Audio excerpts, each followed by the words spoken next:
Hello बच्चों, mission ज्ञान से मैं ज्योति मालपानी राजस्थान सरकार और वेदांता के CSR इनिशिएटिव ई कक्षा में आपका स्वागत करती हूँ। देखिए बच्चों, हम लोग पढ़ रहे हैं हमारा फर्स्ट चैप्टर इलेक्ट्रिक फील्ड, जिसके 2 पार्ट्स हम लोग कंप्लीट कर चुके हैं। आवेश के प्रकार वगैरह, आवेश के गुणधर्म, इन सब के बारे में हम लोग बहुत अच्छे से पढ़ चुके हैं। जिन बच्चों ने वो वीडियो नहीं देखा है, आप वो वीडियो ज़रूर देखिए, क्योंकि जब तक आपको चार्ज के बारे में अच्छे से इन्फॉर्मेशन नहीं होगी, आप आगे नहीं बढ़ सकते। भाई हमें चार्ज के बारे में सब कुछ पता होना चाहिए, कितने प्रकार का होता है, क्या मात्रक होता है, इसकी यूनिट्स वगैरह सब कुछ। ठीक है, चलिए तो आज हम पढ़ेंगे आवेशन करने की विधियाँ, यानी कि हम किस तरह से वस्तुओं को आवेशित कर सकते हैं, उन विधियों के बारे में आज हम यहाँ पे स्टडी करेंगे। तो हेडिंग लगाइए, आवेशन करने की विधियाँ। मेरे साथ साथ आप लोग नोट ज़रूर बनाते रहिएगा, और वीडियो में आपको कोई प्रॉब्लम आ रही है तो आपको वीडियो को बार बार देखना है। कम से कम एक वीडियो को आप 2 बार तो ज़रूर देखिए। अगर आपको एक बार में भी सब कुछ समझ में आ रहा है तो भी आप दोबारा उस वीडियो को देखिए। साथ में अपनी बुक भी रेफ़र करिए, क्योंकि बुक बहुत ज़रूरी होती है।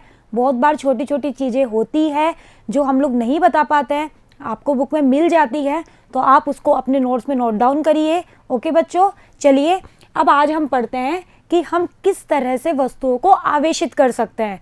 तो हम 3 प्रकार की विधियाँ यहाँ स्टडी करेंगे। ठीक है, कि हम कैसे वस्तुओं को चार्ज कर सकते हैं। तो पहला हम पढ़ेंगे चार्जिंग बाय फ्रिक्शन। फ्रिक्शन का मतलब होता है घर्षण। ठीक है, यानी कि घर्षण के द्वारा आवेशन, पहली हमारी विधि है। दूसरी हम पढ़ेंगे चार्जिंग बाय कंडक्शन, ये कंडक्शन है, ठीक है, सही कर लेना इसको, या फिर कांटेक्ट, यानी कि स्पर्श के द्वारा या फिर चालन के द्वारा आवेशन करने वाली विधि। और थर्ड हम पढ़ेंगे चार्जिंग बाय इंडक्शन। ठीक है, इंडक्शन का मतलब होता है प्रेरण, यानी कि प्रेरण के द्वारा आवेशन। तीनों ही विधियाँ बहुत इंपॉर्टेंट है। यहाँ से बड़ा क्वेश्चन भी आ सकता है, ऑब्जेक्टिव क्वेश्चन भी पूछे जा सकते हैं, और मतलब बहुत सारे कॉन्सेप्ट आपको यहाँ से समझ में भी आएंगे। अभी हम समझेंगे कि आखिर इन तीनों विधियों में कुछ तो फ़र्क होगा।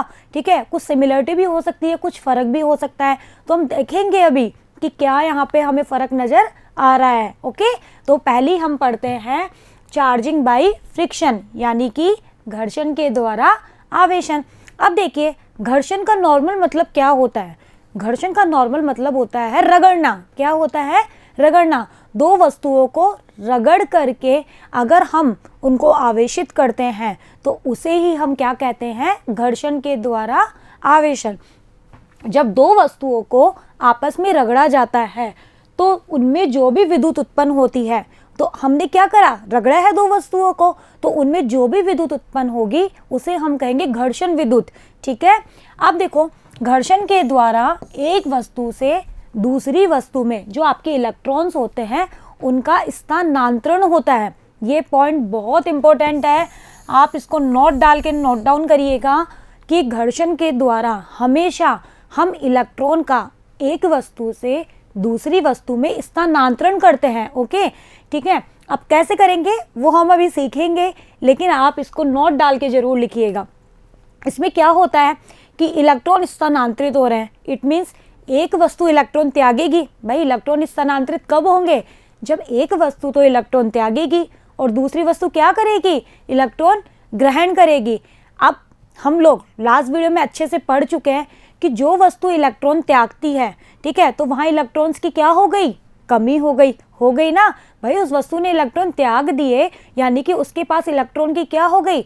कमी हो गई। और इलेक्ट्रॉन की जो कमी होती है उसे ही हम क्या कहते हैं? अगर इलेक्ट्रॉन की कमी हो जाती है तो हम उसे कहते हैं कि वो वस्तु कैसी हो गई? धनावेशित, यानी कि पॉजिटिवली चार्ज हो गई। यही तो कहते हैं कि वो धनावेशित हो गई।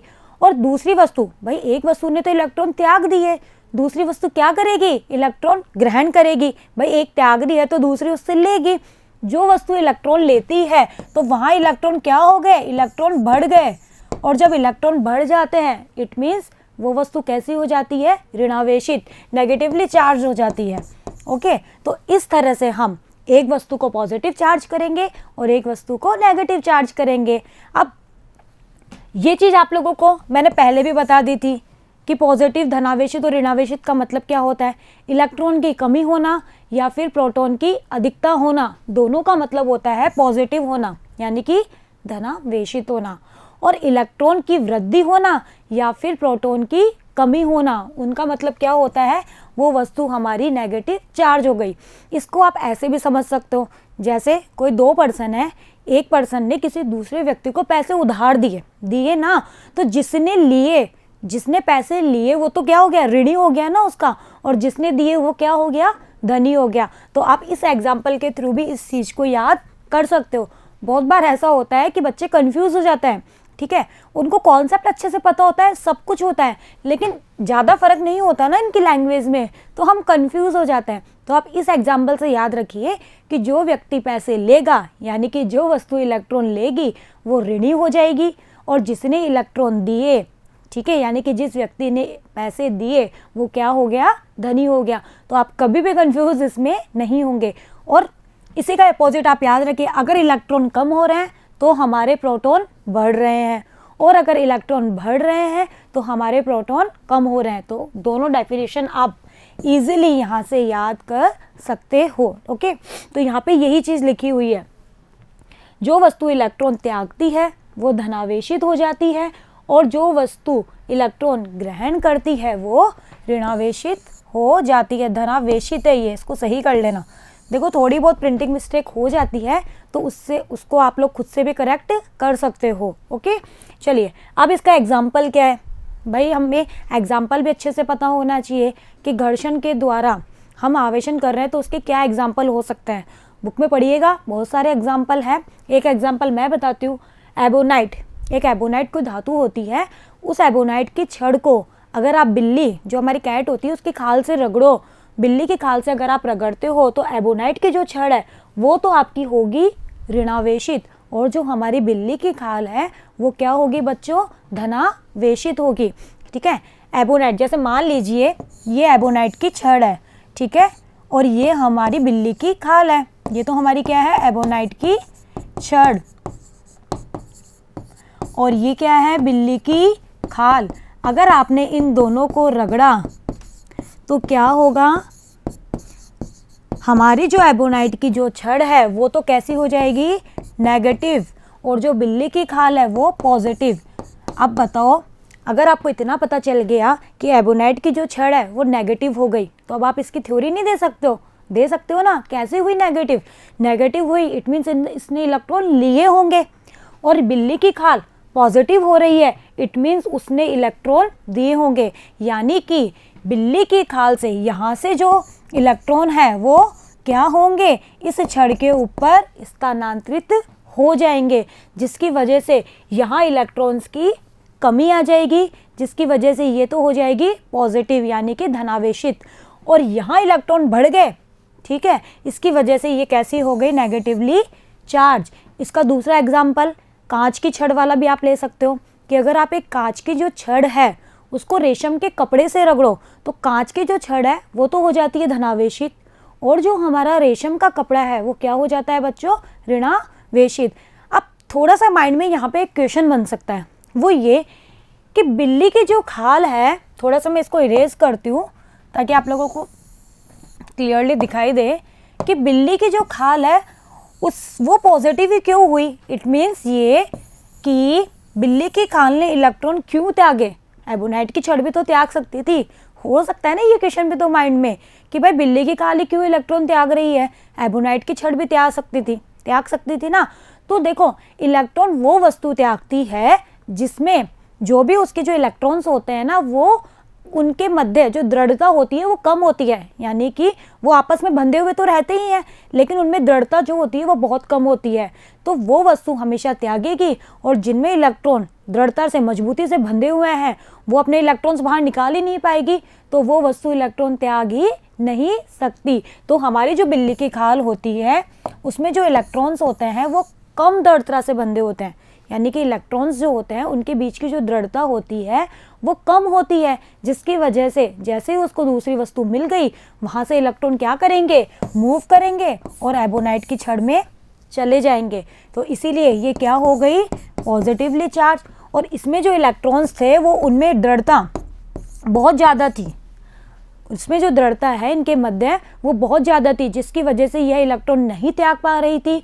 तो ये ग्रहण तो कर सकती है भाई, यहाँ से आएंगे तो ये ग्रहण करेगी, तो ये ग्रहण करने की वजह से ये क्या हो गई बच्चों, नेगेटिवली चार्ज। ये क्वेश्चन बहुत बार एग्जाम में पूछा जाता है कि बिल्ली की खाल ने इलेक्ट्रॉन क्यों त्यागे और एबोनाइट की छड़ ने इलेक्ट्रॉन क्यों ग्रहण किए, तो आप इसका यहाँ से आंसर दे सकते हैं। सिमिलरली यही चीज़ कांच की छड़ और रेशम के कपड़े में भी होगी कि कांच की छड़ को रेशम के कपड़े से रगड़ने पर कांच की छड़ हो गई पॉजिटिव और रेशम का कपड़ा हो गया नेगेटिव। यानी कि अब की बार जो हमारी कांच की जो छड़ है उसमें जो इलेक्ट्रॉन्स हैं उनके बीच की दृढ़ता बहुत कम है, जिसकी वजह से ये यहाँ से फटाफट निकलेंगे और कहाँ चले जाएंगे, रेशम के कपड़े के ऊपर। ओके, ठीक है। तो ये है हमारा घर्षण के द्वारा आवेशन। अब इसको अब देखिए सेकंड हम पढ़ते हैं कि चालन या स्पर्श द्वारा आवेशन। अब एक चीज और, ये जो हमने घर्षण के द्वारा आवेशन पढ़ा है ना, इसका जो डायग्राम है वो बुक में भी है, कुछ भी नहीं है, वही है कि एक एबोनाइट की छड़ ले ली और एक बिल्ली की खाल बना लेना, यहाँ से इलेक्ट्रॉन मूव करेंगे तो ये हो गई नेगेटिवली चार्ज, ये हो गई पॉजिटिवली चार्ज। एक कांच की छड़ और रेशम के कपड़े का भी है, तो डायग्राम आप लोग वहाँ से ज़रूर बनाइए। और देखो एक चीज़ और, बहुत बार बच्चों के दिमाग में क्वेश्चन उठता है कि क्या डायग्राम ज़रूरी है। अरे हाँ, बिल्कुल ज़रूरी है। फिजिक्स जो है उसमें थ्योरी, डायग्राम, सब कुछ आपका मैथमेटिकल कैलकुलेशन, आपका हर पार्ट स्ट्रॉन्ग होना चाहिए। डायग्राम नीट एंड क्लियर होने चाहिए। ऐसा नहीं कि आपने रफली डायग्राम बना दिए, हैंड से ड्रॉ कर दिए। हर चीज़ के मार्क्स होते हैं, तो डायग्राम भी आप लोग बिल्कुल फेयर बनाइए, ठीक है। पेंसिल से बनाइए, कभी भी डायग्राम बनाने के लिए पेन का यूज़ मत करिए, स्पेशली एग्जाम में तो बिल्कुल भी नहीं, क्योंकि बहुत बार होता है कि डायग्राम गलत हो जाता है, फिर वो पेन से आप क्या करोगे, काटापीटी करोगे, तो फिर वो चीज़ अच्छी नहीं लगती ना कॉपी में, तो मार्क्स पे बहुत फ़र्क पड़ता है इस चीज़ का। इसलिए पेंसिल से हमेशा डायग्राम बनाइए और डायग्राम की प्रैक्टिस भी ज़रूर करिए। बहुत बार बच्चे होते हैं, अरे इतना इजी डायग्राम है, इसकी क्या प्रैक्टिस करनी है, हम तो बना देंगे एग्ज़ाम में। और जब हम एग्ज़ाम में जाते हैं ना, तो हम भूल जाते हैं कि डायग्राम में क्या था, कैसे था। तो डायग्राम की आप लोग 1-2 बार प्रैक्टिस ज़रूर करिए, ठीक है बच्चों। चलिए अब हम आते हैं हमारे सेकंड मेथड पे।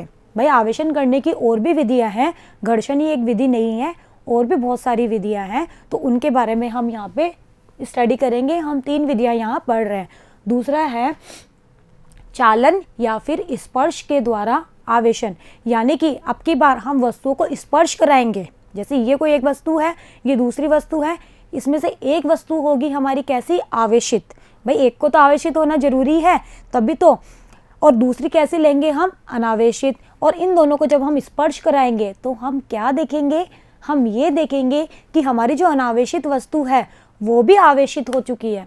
अब आवेशित किस तरह से हुई और कैसे चार्जेस आए, क्या समान प्रकृति के आए या विपरीत प्रकृति के, वो अभी हम यहाँ पे देखेंगे। तो देखिए, जब किसी चालक को, देखो चालक जो होता है उसके एक बहुत इंपॉर्टेंट प्रॉपर्टी होती है, वो क्या, कि कोई भी चालक वस्तु है, ठीक है, कोई भी चालक वस्तु है, उसको आप जब भी आवेश देते हो, आप उसको जब भी आवेश देते हो या उसको आवेशित करते हो, तो उसका जितना भी आवेश होता है, उस वस्तु का जितना भी आवेश आपने उसको दिया है, वो कभी भी इसके अंदर नहीं रहता है, वो हमेशा इसकी सतह पर विद्यमान हो जाता है। ये चालक की इतनी इंपॉर्टेंट प्रॉपर्टी है कि इसका यूज़ आगे हम 2nd, 3rd, 4th चैप्टर तीनों में इसका यूज़ होगा, ठीक है। इस प्रॉपर्टी को आप ध्यान रखिएगा। ये प्रॉपर्टी हम दोबारा पढ़ेंगे जब हमारे चैप्टर में हमें कुछ करना पड़ेगा, गोलीय कोश के कारण तीव्रता, चालक गोले के कारण तीव्रता, अचालक गोले के कारण तीव्रता। जब हम ये चीज़ें कैलकुलेट करेंगे ना, वहाँ इस प्रॉपर्टी का यूज़ हम करेंगे। तो हमेशा ध्यान रखिएगा कि जो चालक होता है उसको जितना भी हम चार्ज देते हैं वो हमेशा उसकी सतह पर विद्यमान होता है, ठीक है, उसके बाहरी पृष्ठ पर विद्यमान होता है। जबकि जो हमारा अचालक गोला होता है या कोई भी अचालक वस्तु होती है, उसको हम जितना भी आवेश देते हैं वो हमेशा उसके आयतन में विद्यमान होता है। कहाँ होता है, उसके आयतन में। अब ऐसा क्यों कि चालक को दिया तो इसके बाहरी पृष्ठ पे चला गया, अचालक को दिया तो इसके आयतन में विद्यमान रहा। ये चीज़ हम लोग पढ़ेंगे हमारे नेक्स्ट चैप्टर में, इसका भी एक्सप्लेनेशन वहाँ है। अभी यहाँ पर इसके एक्सप्लेनेशन की नीड नहीं है, हम यहाँ नहीं समझेंगे। आगे जब इसके एक्सप्लेनेशन की नीड होगी हम वहाँ इस चीज़ को आराम से समझेंगे। ओके, तो कंफ्यूज मत होइए, बस ये प्रॉपर्टी ध्यान रखिए। चलिए, तो ये लाइन समझ में आई कि जो भी कंडक्टर होता है उसको दिया गया जो भी आवेश होता है वो सारा का सारा उसके बाहरी पृष्ठ के ऊपर विद्यमान हो जाता है। ओके, अब देखो दो वस्तुओं में एक वस्तु से दूसरी वस्तु को अब हम क्या करा रहे हैं, स्पर्श करा रहे हैं। हम क्या करा रहे हैं, स्पर्श या चालन के द्वारा आवेशित कर रहे हैं। तो हम क्या करेंगे कि दो वस्तुएं लेंगे जिसमें एक वस्तु से दूसरी वस्तु को सीधे आवेश हम स्थानांतरित करेंगे। स्पर्श कराते हुए डायरेक्ट हम क्या करेंगे, आवेश को स्थानांतरित करेंगे। और इसी प्रक्रिया को हम क्या कहते हैं बच्चों, संपर्क के द्वारा आवेशन।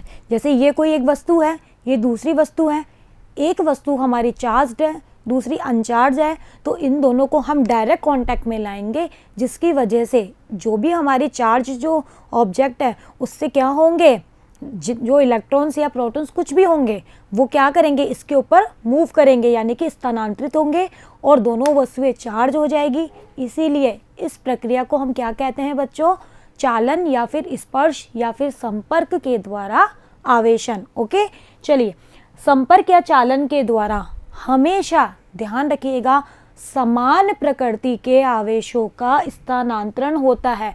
इट मीन्स अगर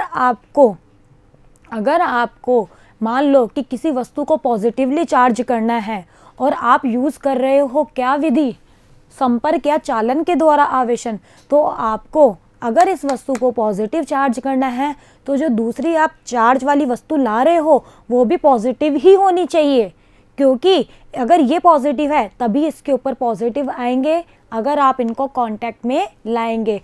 तो ये भी नोट डाल के ये पॉइंट लिखिएगा कि संपर्क के द्वारा हमेशा समान प्रकृति के आवेशों का स्थानांतरण, ये आवेशों है, ठीक है, समान प्रकृति के आवेशों का स्थानांतरण होता है। ओके बच्चों, अब देखते हैं कैसे होता है। चलिए, जैसे दो कोई वस्तुएं हैं या दो चालक, और ये भी चीज़ ध्यान रखिएगा कि इसमें जो दोनों वस्तुएं हम ले रहे हैं ना वो चालक होनी चाहिए। कैसी होनी चाहिए, चालक ही होनी चाहिए।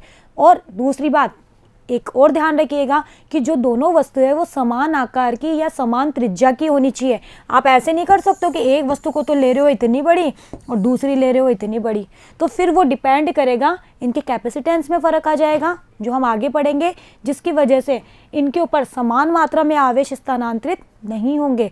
तो अगर आपको समान मात्रा में आवेश स्थानांतरित करना है समान प्रकृति के, तो दोनों वस्तुओं की जो रेडियस है वो भी कैसी होनी चाहिए, समान ही होनी चाहिए। ओके, यानी कि सर्वसम धातु लेनी चाहिए, और धातु भी एक ही होनी चाहिए, सर्वसम धातु के गोले लेने चाहिए। ओके बच्चों, तो ये चीज़ भी आप लोग थोड़ा सा यहाँ पे ध्यान रखिएगा। तो दो कोई हमने चालक वस्तुएं ले ली, जैसे हम बनाते हैं इसका डायग्राम बनाना बिल्कुल भी टिपिकल नहीं होता है, बहुत आसान होता है, सिर्फ थोड़ा सा हमें थ्योरी पता होनी चाहिए।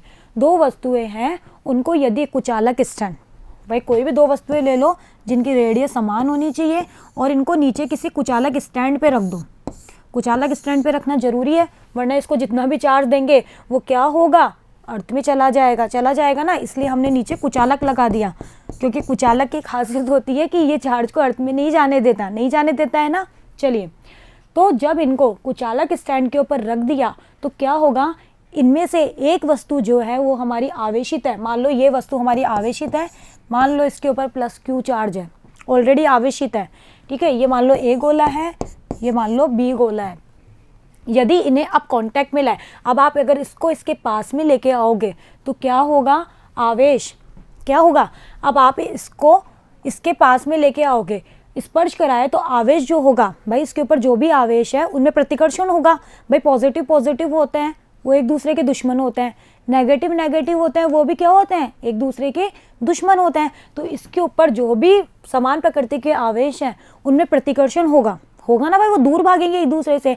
अब पहले भी प्रतिकर्षण हो रहा था, लेकिन क्या था, इनको जाने के लिए रास्ता नहीं मिल रहा था ना भाई, ये ऐसे रखा हुआ था, कहीं दूर पड़ा हुआ था और नीचे था कुचालक, तो ना तो ये अर्थ में जा सकते थे, इसी में रह सकते थे, ठीक है, प्रतिकर्षण तो अभी भी हो रहा था, ठीक है, लेकिन इनको जाने के लिए कोई रास्ता नहीं मिल रहा था। लेकिन जैसे ही आपने इसके कांटेक्ट में एक और चालक ला दिया तो अब क्या हो गया, इनको रास्ता मिल गया कि भाई जो भी आवेश होंगे वो आधे इसके ऊपर चले जाएंगे और फिर ये वस्तु के ऊपर, जैसे मान लो अगर इसके ऊपर 4 आवेश है तो 2 यहाँ हो जाएंगे और 2 इसके ऊपर आ जाएंगे। ओके, तो इस तरह से हम क्या कर सकते हैं, चालन के द्वारा दोनों वस्तुओं को समान प्रकृति के आवेशों द्वारा आवेशित कर सकते हैं। एक तो आवेशित थी, दूसरी को भी हमने आवेशित कर दिया, लेकिन प्रकृति कैसी रही दोनों वस्तुओं की, समान ही रही। ओके, तो आवेश की जो प्रकृति है वो समान ही।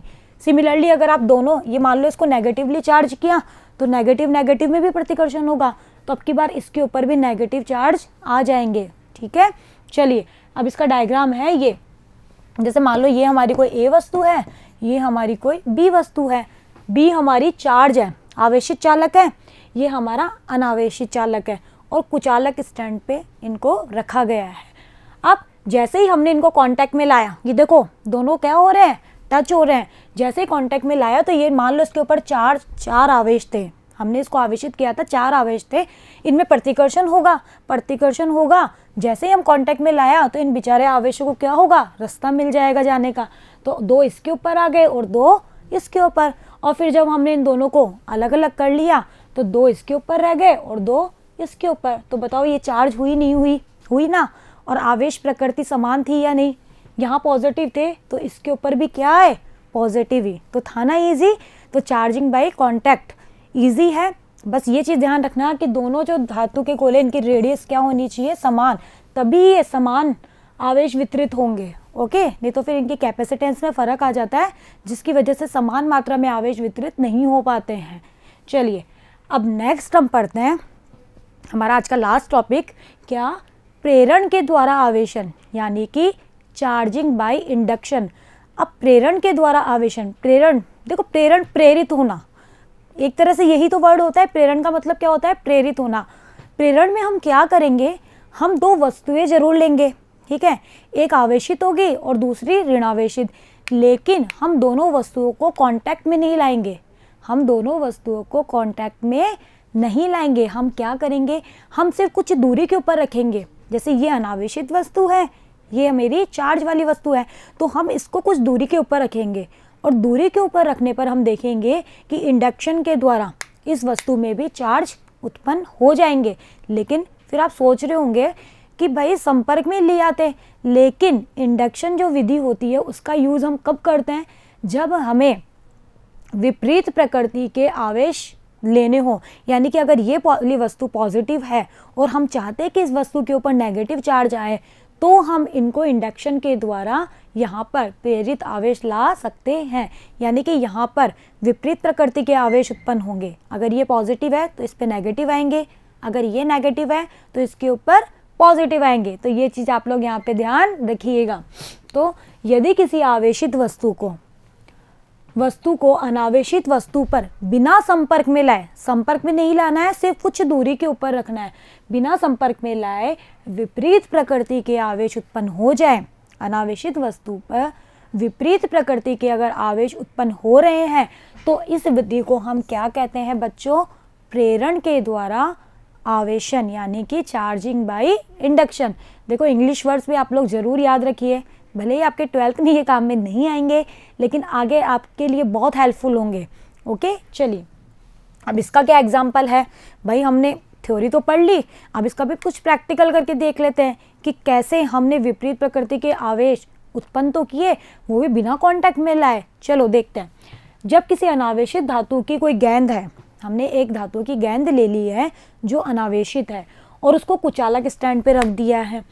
जब इसके संपर्क में, अब ये जो धातु की जो हमने अनावेशित गेंद ली है उसके संपर्क में हम नहीं ला रहे हैं, उसके संपर्क में लाए बिना हम एक ऋणावेशित छड़ ले रहे हैं। कैसे ले रहे हैं, ऋणावेशित छड़ ले रहे हैं, और उसको इसके संपर्क में बिना स्पर्श के संपर्क में ला रहे हैं, लेकिन आपको टच नहीं करवाना है, बस ये ध्यान रखना, इनके बीच में थोड़ी दूरी होनी चाहिए, टच नहीं करवाना है।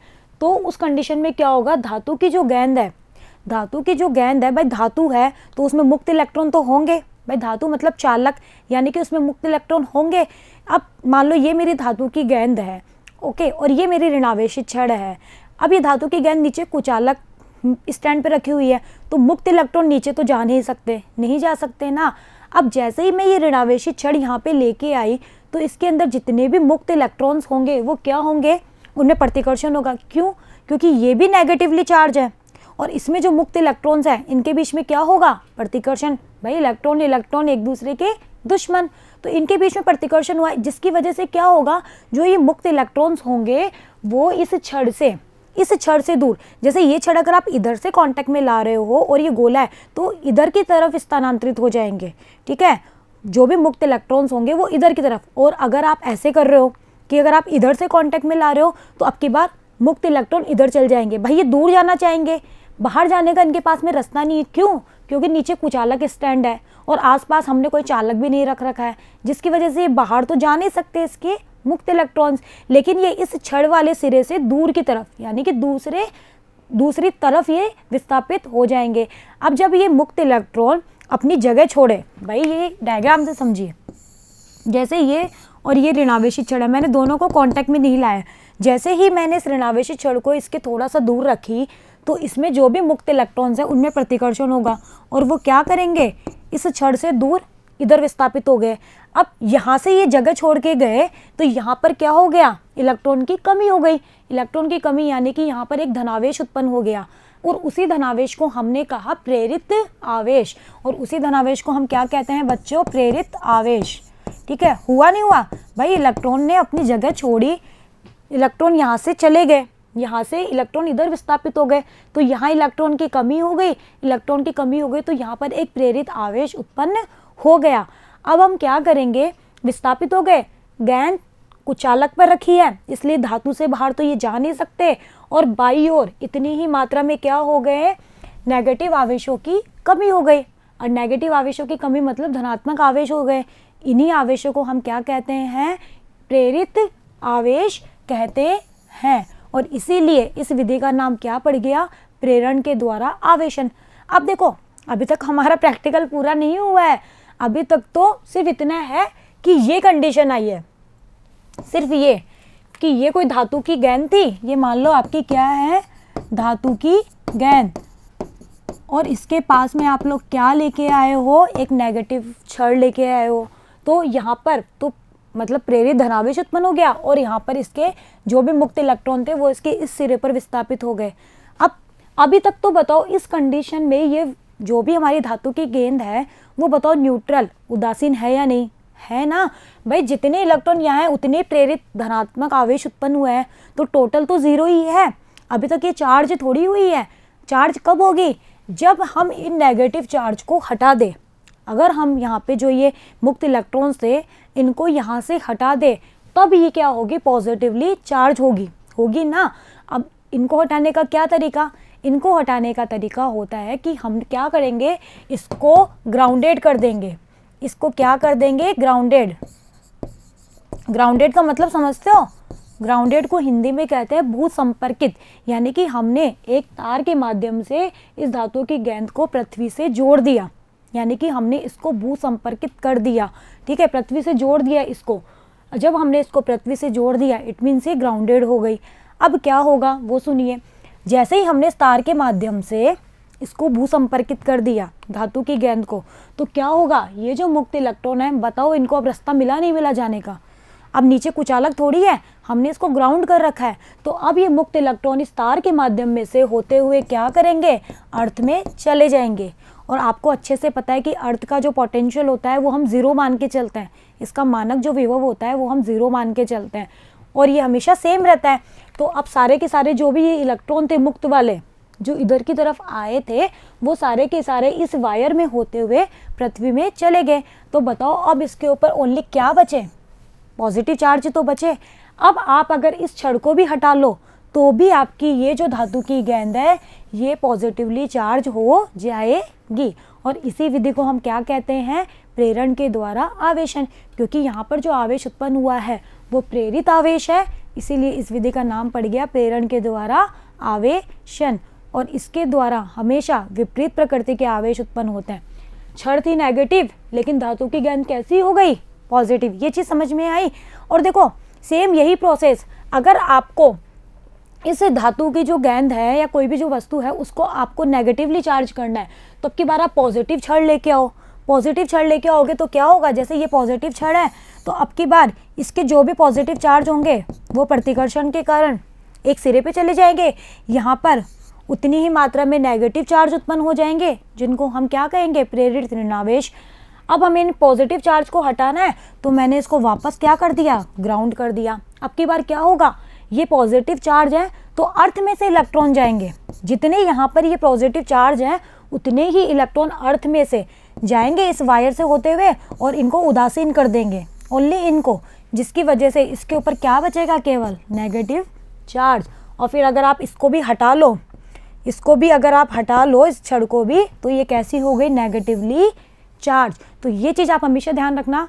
इसमें बच्चे पता है थोड़ा सा कंफ्यूज हो जाते हैं कि आखिर ये अर्थ में से इलेक्ट्रॉन कब जाएंगे और कब आएंगे। देखो, अगर यहाँ पे मुक्त इलेक्ट्रॉन है तो ये अर्थ में जाएंगे, और अगर यहाँ पर पॉजिटिव चार्ज है तो अर्थ से इलेक्ट्रॉन इसके ऊपर आएंगे और इनको बैलेंस कर देंगे। जैसे मान लो यहाँ पर 4 पॉजिटिव है तो 4 ही इलेक्ट्रॉन अर्थ में से आएंगे और इनको बैलेंस करके इनको उदासीन कर देंगे। ओके, तो इस चीज़ को हम बोलते हैं ग्राउंडेड करना। ओके बच्चों, तो ये था हमारा प्रेरण के द्वारा आवेशन। एक बार इसी चीज़ को आप बुक से भी पढ़िएगा, ठीक है, बुक में भी दे रखा है, बहुत अच्छे से आप लोग पढ़िएगा। और आवेश जो है उसके संचूचन या मान जो ज्ञात करते हैं उसके लिए एक विद्युतदर्शी इलेक्ट्रोस्कोप भी आपकी बुक में दिया हुआ है, उसको भी आप पढ़ना। कुछ भी टिपिकल नहीं है, बहुत इजी टॉपिक है, वो आप सेल्फ पढ़ सकते हैं, ऐसा उसमें कुछ भी नहीं है। हल्का सा मैं यहाँ समझा देती हूँ, बाकी आप लोग सेल्फ उसको यहाँ पे रीड कर सकते हैं। उसमें कुछ भी नहीं है, एक कांच का जार है, मैं कोई रफली डायग्राम बना रही हूँ, फेयर डायग्राम यहाँ नहीं बना रही हूँ। जैसे ये मान लो एक कांच का जार है, ठीक है, इसमें क्या होता है, यहाँ पे एक धातु की छड़ लगी होती है और इस धातु की छड़ के नीचे 2 स्वर्ण पत्तियाँ लगाई जाती है, ठीक है, 2 स्वर्ण पत्तियाँ लगाई जाती है। और फिर जैसे ही यहाँ पे आप किसी छड़ को कांटेक्ट में लाओगे तो यहाँ पर ये जो पत्तियाँ हैं या तो ये फैलेगी, भाई इसके ऊपर आवेश स्थानांतरित होंगे, तो या तो ये फैलेगी या ये सिकुड़ेगी, ठीक है। तो इनके फैलने और सिकुड़ने से हम इन पर आवेश की मात्रा और इनकी प्रकृति का अनुमान लगा सकते हैं। बुक से पढ़िएगा, बिल्कुल भी टिपिकल नहीं है, छोटा सा टॉपिक है, आप लोग उसको पढ़ सकते हैं। साथ में कुछ 2-3 इंपॉर्टेंट टॉपिक भी दे रखे हैं, जिसमें से 1-2 तो मैंने आपको बता दिए कि जो हम कॉन्टैक्ट वाला करते हैं उसमें दोनों जो गोले हैं वो सर्वसम धातु के होने चाहिए, उनकी त्रिज्या भी समान होनी चाहिए। ओके बच्चों, और उसमें जो भी कांटेक्ट में जो भी चार्ज उत्पन्न होता है वो समान प्रकृति का होता है, जबकि इंडक्शन यानी कि प्रेरण में हमेशा चार्ज उत्पन्न होता है वो विपरीत प्रकृति का होता है। और अगर हमें आवेशों का संचूचन करना है या उनका मान ज्ञात करना है तो इसके लिए विद्युतदर्शी यानी कि ये इलेक्ट्रोस्कोप है, वोल्टमीटर है, धारामापी है, मतलब ऐसी 2-3 चीज़ें हैं जिनको हम यूज़ कर सकते हैं। तो एक बार बुक से इसको रीड आउट आप लोग ज़रूर करना। अब देखो एक चीज़ और कि ये चीज़ें तो आपको नोट डाल के लिखनी ही है कि अगर बहुत बार ऑब्जेक्टिव में क्वेश्चन आता है कि प्रेरण के द्वारा आवेशन में किस प्रकार के चार्जेस उत्पन्न होते हैं, तो कैसे होते हैं, हमेशा विपरीत प्रकृति के, कांटेक्ट के द्वारा समान प्रकृति के। ओके, तो ये चीज़ आप लोग यहाँ पे ध्यान रखिएगा। और डायग्राम दे रखे हैं, बुक में भी दिए हुए हैं, डायग्राम जरूर बनाने हैं। ओके बच्चों, तो इस तरह से हम वस्तुओं को आवेशित कर सकते हैं। तो ये तीनों विधियां हैं। और जो हमारा फर्स्ट था ना, घर्षण के द्वारा आवेशन, उसके कुछ और एग्जाम्पल बुक में दिए हुए हैं, वो ऊन के कपड़े वाला, तो वो भी आप लोग वहाँ पे पढ़िएगा, ठीक है। तो बच्चों इसी के साथ ही हमारा ये टॉपिक ख़त्म होता है। अब हम पढ़ेंगे इस चैप्टर का बहुत इंपॉर्टेंट पार्ट, वो है कूलाम का नियम। भाई कूलाम का नियम पढ़ेंगे, फिर उसी नियम को हम आगे बहुत बार यूज़ करेंगे, ठीक है बच्चों। तो बने रहिएगा मेरे साथ, मिलते हैं नेक्स्ट वीडियो में। Thank you.